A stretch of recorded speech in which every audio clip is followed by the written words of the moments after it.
తెలుసా ఓ మనసా విధిరాత నీకు తెలుసా ఆ దేవుడు రాసే బహు చిత్రమైన రాత తెలుసా ఓ మనసా విధిరాత నీకు తెలుసా ఆ దేవుడు రాసే బహు చిత్రమైన రాత ఒకరికి శాపములిచ్చి వేరొకరికి వరమందించి అన్నీ చేస్తూ అంతా చూస్తూ ఆడుతున్న ఆట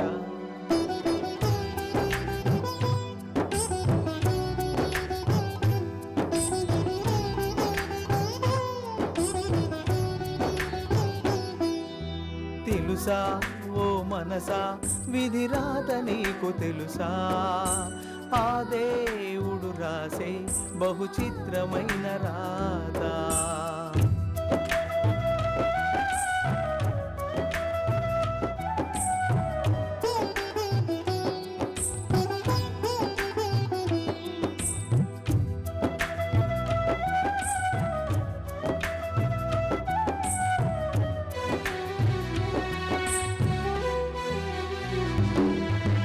తీరదంటూ మనసే చెబుతున్నా తీర్చుకోమన్న ఆశ భారమంటూ మనకు తెలుసున్న మోయగలమనే ఆశ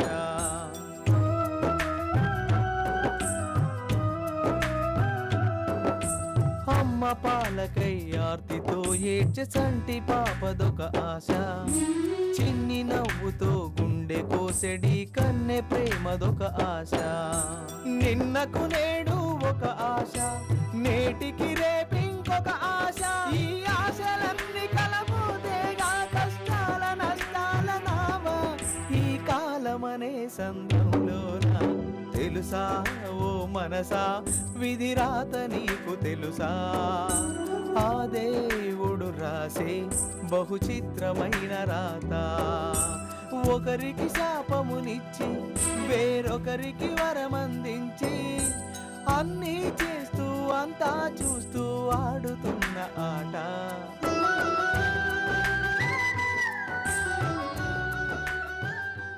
నీ పెళ్లి కోసం నా నుంచి ఏ సాయం చేయగలను అది తప్పకుండా చేస్తాను. వద్దు తల్లి, ఇప్పటి వరకు చేసిన సాయం చాలు. అసలు మా అన్నయ్య పెళ్లి జరుగుతుందో లేదో అని భయంగా ఉంది. అదేంటి? నిశ్చితార్థం జరిగినంత మాత్రాన అతను పిలిస్తే అలా పార్కులు వెంట వెళ్ళిపోవడమేనా? రేపు నీ గురించి వాళ్ళు ఏమనుకుంటారే? ఆ అబ్బాయి దృష్టిలో నువ్వు చులకనైపోవు. అసలు నేను ఇక్కడికి పిలిపించింది ఎందుకో తెలుసా? మన పెళ్లి విషయం మాట్లాడడానికి. ఏమన్నావు? మన పెళ్లి విషయమా? సముద్రం కట్టె దాటినా ఆడపిల్ల మనసు గొట్టు దాటినా అది ఎంత ప్రమాదమో నాకు ఈరోజు ప్రాక్టికల్ గా తెలిసింది. నీకోసం నేను తాపత్రపడ్డం నా మొదటి తప్పు. నీతో పాటు బాధ్యత పంచుకోవడం నేను చేసిన రెండో తప్పు. నేను ప్రేమించినంత గొప్పగా నువ్వు నన్ను ప్రేమిస్తావనుకోవడం నా మూడో తప్పు. ప్లీజ్ వర్ష, అలా మాట్లాడకు. నిజం ఎప్పుడూ నిష్ఠూరంగానే ఉంటుంది శరత్. నా ప్రేమకు నువ్వు నీ కుటుంబం ఇచ్చిన బహుమతి ఏంటో తెలుసా? నేను కన్యనో కాదో నిరూపించుకొని కాంట్రాక్ట్ సర్టిఫికేట్ తో కోడలిగా అడుగు పెట్టాలి. అలా రమ్మంటావా? చెప్పు.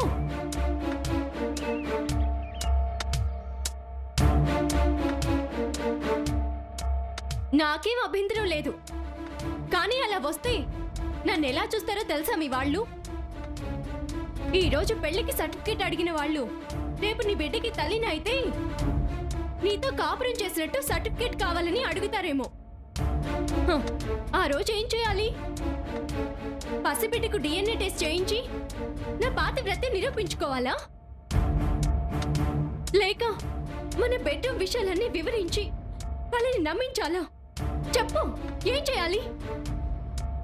అలా టెస్టులు చేయించి పెళ్లి చేసుకుంటారని నేను నీతో చెప్పానా?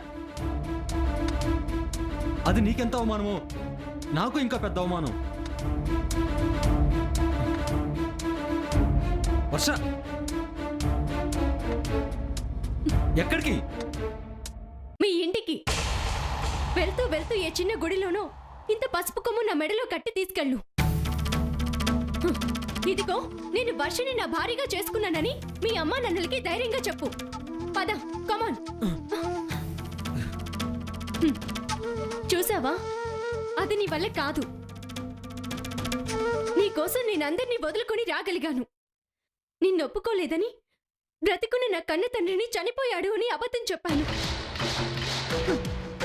కానీ నువ్వు మాత్రం నా కోసం మీ అమ్మ నన్నుల్ని ఎదిరించలేకపోతున్నావు కదూ. వర్ష, నేను చెప్పేది కాస్త అర్థం చేసుకో.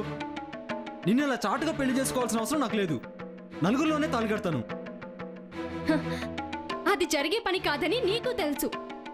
నీకు కావాల్సింది కూడా అదే. ఎందుకంటే నువ్వు కూడా మీ నాన్నలాగే ఆ ముసలాడితో నా బంధం ఎలాంటిదోనని అనుమానిస్తున్నావు. ఇక మీదట నువ్వు నన్ను పెళ్లి చేసుకోవాలనుకుంటున్నా నేను అందుకు సిద్ధంగా లేను. వస్తాను. Good bye. వర్ష, ఆగు వర్ష, తొందరపడకు. నా మాట కాస్త విను. చూడు శరత్, మీ అమ్మ నన్నులే కాదని నాతో ఒక్కడుగు వేయడానికి ఆలోచించిన వాడివి. నీతో కలిసి నేను 7 అడుగులు ఎలా వేస్తాననుకున్నావు? జరిగిందేదైనా నష్టపోయింది నేను. నీకేం మగ మహారాజువి. మీ నాన్న మరో గొప్ప సంబంధం, ఏ మచ్చలేని ఆడపిల్లని తెచ్చి నీ ముందు నిలబెడతాడు. ఏ ఆలోచన లేకుండా ఆ పిల్ల మెడలో తాళి కట్టి మన గతాన్ని గొయ్యలో పాత పెట్టి హాయిగా కాపురం చేసుకో. ఇంకెప్పుడు నాకు కనిపించుకో. ఆ,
విశాల్, ఎంతసేపు అయింది వచ్చి?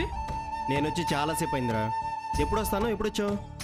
ఎర్లీగానే వద్దాం అనుకున్నాను రా, కానీ ఆఫీస్లో మొత్తం పనులన్నీ నేనే చూసుకోవాలి కదా. పైగా మా మేడం గారు కూడా రాలేదు. అన్ని పనులు నా మీదే పడ్డాయి.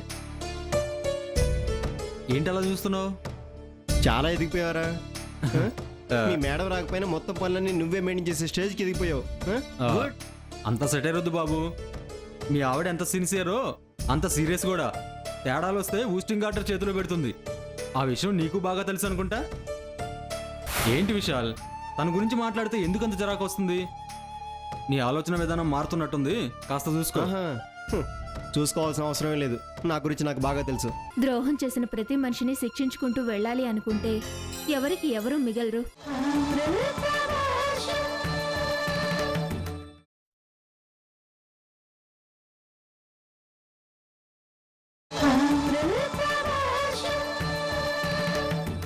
మీ ఆవిడ ఎంత సిన్సియరో అంత సీరియస్ కూడా. తేడాలు వస్తే ఊస్టింగ్ ఆర్డర్ చేతిలో పెడుతుంది. ఆ విషయం నీకు బాగా తెలుసు అనుకుంటా. ఓ సారీ. అయినా నువ్వేంటి ఇంత తొందరగా వచ్చేసావు? ఆఫీస్ లేదా? నేను మీలాగా మీ మేడం కింద సబార్డినేట్ కాదురా. అక్కడ మనమే బాసులం. మనకిష్టమైతే ఆఫీస్లో ఉంటాం, లేదా మనం ఉన్న చోట నుంచే ఆఫీస్ నడిపిస్తాం. అది మ్యాటర్. ఎన్నైనా నువ్వు చాలా అదృష్టవంతుడేరా బాబు. పుడుతూనే గోల్డెన్ స్పూన్తో పుట్టావు. పైగా తెలివిగల భార్యని సంపాదించావు. ఇక ఆవిడని పొగిడింది చాలు. ఈ కాపు వింటుంటే చిరాకు పుడుతుంది. ఏంటి విశాల్, తన గురించి మాట్లాడితే ఎందుకంత జరాకు వస్తుంది? నీ ఆలోచన విధానం మారుతున్నట్టుంది, కాస్త చూసుకో. చూసుకోవాల్సిన అవసరమే లేదు. నా గురించి నాకు బాగా తెలుసు. ఇంతకీ మీ మేడం గారు ఆఫీస్కి రాకుండా ఎక్కడికి వెళ్ళినట్టు? ఏమో, నాకు మాత్రం ఏం తెలుసు? అడిగి తెలుసుకోవాల్సిందిరా. పళ్ళు రాలగొట్టి చేతిలో పెడుతుందిరా బాబు. ఒరే బాబు, ఉద్యోగం ఇప్పించిన పుణ్యాత్ముడివి, అది పీకించే ప్రయత్నం చేయకరా. మా ఆవిడ మళ్ళీ విజృంభిస్తుంది. తను ఎక్కడికి వెళ్తుందో ఆఫీసులో కూడా చెప్పలేదా? మరి తను ఎక్కడికి వెళ్ళినట్టు? అంత అర్జెంట్ వరకు ఏమై ఉంటుంది? ఇలా ఆలోచించి బుర్రపాటు చేసుకునే బదులు ఆ విషయం మీద మీ ఆవిడ నేరుగా అడగచ్చుగా. నాకేం పని రా? హ, అలాంటప్పుడు తను ఎక్కడికి వెళ్తే మాత్రం నీకేం పని? అది కాదురా, తనకంత అర్జెంట్ వర్క్ ఏముందా అని. విశాల్, నీ మనసుకు కష్టంగా ఉంటుందేమో, అయినా నీకో మాట చెప్పనా? ఏంటిది? మనిషికి ప్రాణం పోతున్నప్పుడు కాసిన్ని మంచినీళ్ళు దొరికితే చాలు ప్రాణాలు నిలుపుకోవచ్చు అనుకుంటాడు. అవి దొరికితే కడుపు నిండా అన్నం దొరికితే చాలు అనుకుంటాడు. అది దొరికాక నిద్రపోయే స్థలం, ఆ తర్వాత సొంతిల్లు, చివరికి పక్కవాడి మీద డామినేషన్ చలాయించడం. అంటే ఏంట్రా నీ ఉద్దేశం? నా భార్య ఎక్కడికి వెళ్ళిందో తెలుసుకోవాలనుకోవడం తప్ప? రెడీ. తప్పు కాదు విశాల్, కానీ ఆ విషయం నా దగ్గర అడుగుతున్నావు చూడు, అది తప్పు. అంటే నాకు తెలీదు, నీకేం తెలిసేమని చెప్పి అడిగాను, అందులో తప్పే ఉంది.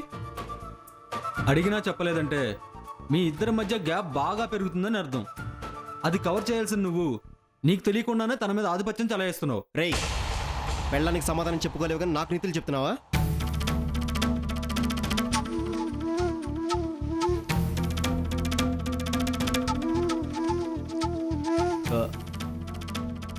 సారీరా, సారీ. పర్వాలేదు విశాల్, నేను మా ఆవిడ మనసరికి ప్రవర్తిస్తున్నాను కాబట్టి తనకు సరెండర్ అవ్వాల్సి వచ్చింది. లేదంటే తను నాకు దక్కదు. తన మెంటల్ స్టేటస్ అది, ఏం చేయను. అయినా తను బాధ్యతలు తీసుకోమంటే ఆ ప్రయత్నం నువ్వు ఎందుకు చేయట్లేదు? బాధ్యతలు అంటే ఏంట్రా? ఆ? తన బదులు నేను ఆ ఉద్యోగానికి వెళ్ళాలట. ఎలాగైనా సరే నన్ను ఆ కంపెనీలోకి లాగాలని తన ప్రయత్నం. అది జరగని పని. సరే, కనీసం కొన్నాళ్ళ పాటు ఈ ఉద్యోగం మ్యాటర్ పక్కన పెట్టి తనకేమేం కావాలో అడుక్కున్నాను సాయం చేయి. అలాగైనా తన మనసులో స్థానం పెంచుకోవచ్చు. ఇప్పుడు మీ ఆవిడ ఉద్యోగం చేస్తుందా? దానికి దీనికి ఏంటి సంబంధం? ముందు నేను అడిగిన దానికి సమాధానం చెప్పు. లేదు. మా ఆవిడ కూడా అలాగే ఉద్యోగం మానేస్తే అప్పుడు తను అడగకుండా అన్ని సాయం చేస్తాను రా. హ, అర్థమైందిరా. చివరిగా ఒకే ఒక మాట, నీ అహం పక్కన పెట్టి మీ ఆవిడతో కలిసి ఉండడానికి ప్రయత్నం చేయి.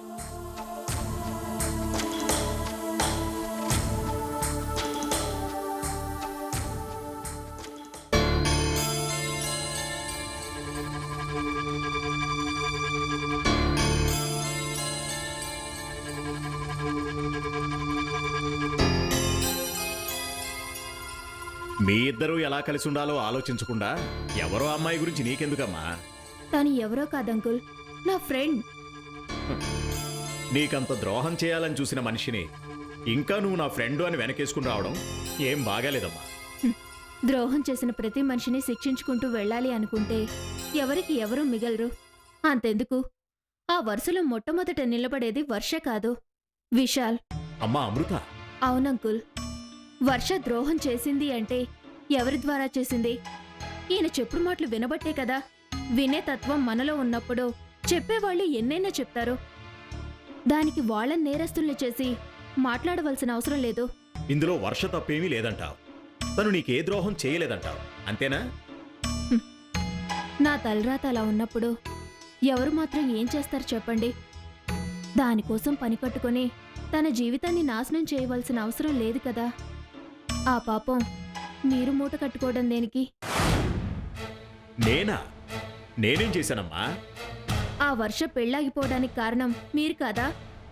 మా మావయ్యని పెళ్లి చేసుకోబోయిందన్న విషయం మీరు వాళ్ళతో చెప్పలేదా? చెప్పేవాణ్ణే. తను విశాల్ మీద కేసు వాపస్ తీసుకోకపోతే, తను కేసు విత్డ్రా చేసుకున్న తర్వాత ఇంకా నాకేం పని? నేనెందుకు చెప్తాను? అయితే మీరు చెప్పక, అటు విషయాలు చెప్పక, నేను చెప్పక వాళ్ళకెలా తెలిసింది? వాళ్ళతో కాంటాక్ట్ ఉంది మీరే కదా. హ, అంత పెద్ద కంపెనీ నడిపేదానివి ఇంత ఫూలిష్గా మాట్లాడుతున్నావేంటమ్మా? ఇది ఒకరు దాస్తే దాగే విషయమా? మనం కళ్ళు మూసుకున్నాం కదా అని లోకం కళ్ళు మూసుకుంటుందా? ప్రతి అంగుళం మన కదలికల్ని గమనిస్తూనే ఉంటుంది.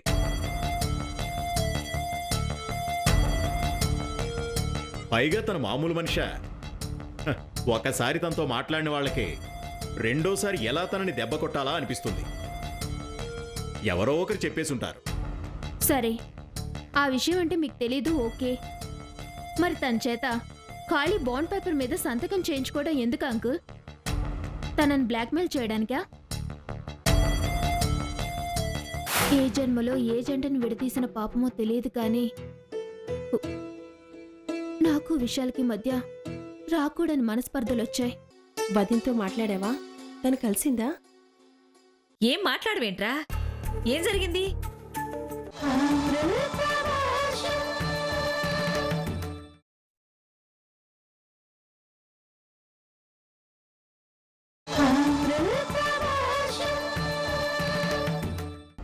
సరే, ఆ విషయం అంటే మీకు తెలీదు, ఓకే. మరి తన చేత ఖాళీ బాండ్ పేపర్ మీద సంతకం చేయించుకోవడం ఎందుకు అంకుల్? తనని బ్లాక్మెయిల్ చేయడానికా? మీ మాట ప్రకారమే తన విషయాల మీద ఉన్న కేసు తీసేసింది, మా అందరికీ క్షమాపణ చెప్పింది. ఇంకా ఎందుకు తన మీద ఇలాంటివన్నీ చేస్తున్నారు? ఏం చేద్దామని? చూడమ్మా అమృత, నేను నిజంగా తనని ఏడిపించాలి అనుకుంటే ఇప్పుడు కాదమ్మా, మీ మావయ్యని మభ్యపెట్టి పెళ్లి చేసుకోవాలని చూసిన రోజునే చేసేవాణ్ణి. నేను ఏడిపించదలుచుకుంటే తప్పించుకోవడం తన వల్ల కాదు. మరి మీరెందుకలా చేసినట్టు? పావు 2 కాట్లు వేయగానే విషం తగ్గిపోతుందట.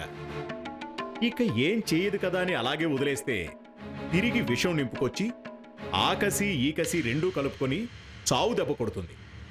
అందుకే ఆ 2 విషపు కోరలు పీకి పారేసి వదిలేశాను.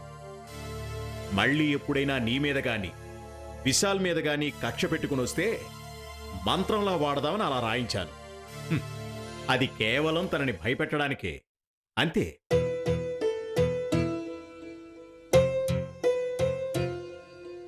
ఏమో అంకుల్, ఏ జన్మలో ఏ జంటను విడదీసిన పాపమో తెలియదు కానీ నాకు విశాల్కి మధ్య రాకూడని మనస్పర్ధలొచ్చాయి. ఆ రోజు నుంచి ఈ రోజు వరకు మేమిద్దరం ఒకరికొకరం మనస్ఫూర్తిగా మాట్లాడుకోలేకపోతున్నాం. ఎంత కాదనుకున్నా తను చేసిన తప్పు మా ఇద్దరి మనసుల్లో దూరాన్ని పెంచుతూనే ఉంది. ఒకే ఇంట్లో కలిసి ఉంటున్నా మా ఇద్దరికి మధ్య కలపలేనంత ఆఘాతం ఏర్పడింది. ఇప్పుడు తెలిసి మరో జంట విడిపోవడానికి నేను కారణం కాకూడదు. దానికి నీకు సంబంధం లేదు కదమ్మా. కానీ కారణం నేనేనని తను నమ్ముతుంది అంకుల్. ఆ నమ్మకంతో తను తిట్టుకునే ప్రతి మాట నాకు శాపంలా మారుతుంది. ఇప్పటి వరకు నేను పడిన శాపాలు చాలు, ఇంకా భరించగలిగే ఓపిక నాకు లేదంకుల్. హాని చేసిన వాళ్ళకి మేలు చేయాలని చూడటం నీ గొప్పతనం తల్లి. నీకెప్పటికైనా మంచి జరుగుతుంది. అలాగే వాళ్ళిద్దరూ భార్యాభర్తలు కావాలని రాసుంటే ఆపడం ఎవరి వల్ల కాదు. ఈసారి ఆ శరత్ నా దగ్గరికి వస్తే నా నుంచి చెప్పాల్సిన 4 మాటలు చెప్తాను.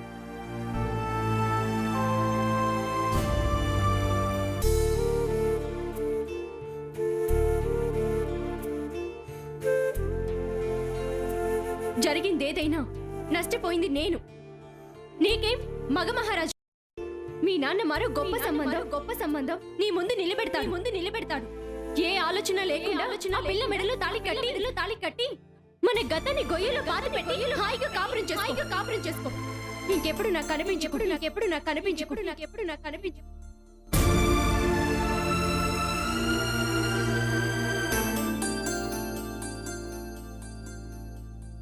అన్నయ్య, ఏమిట్రా, ఏమైంది?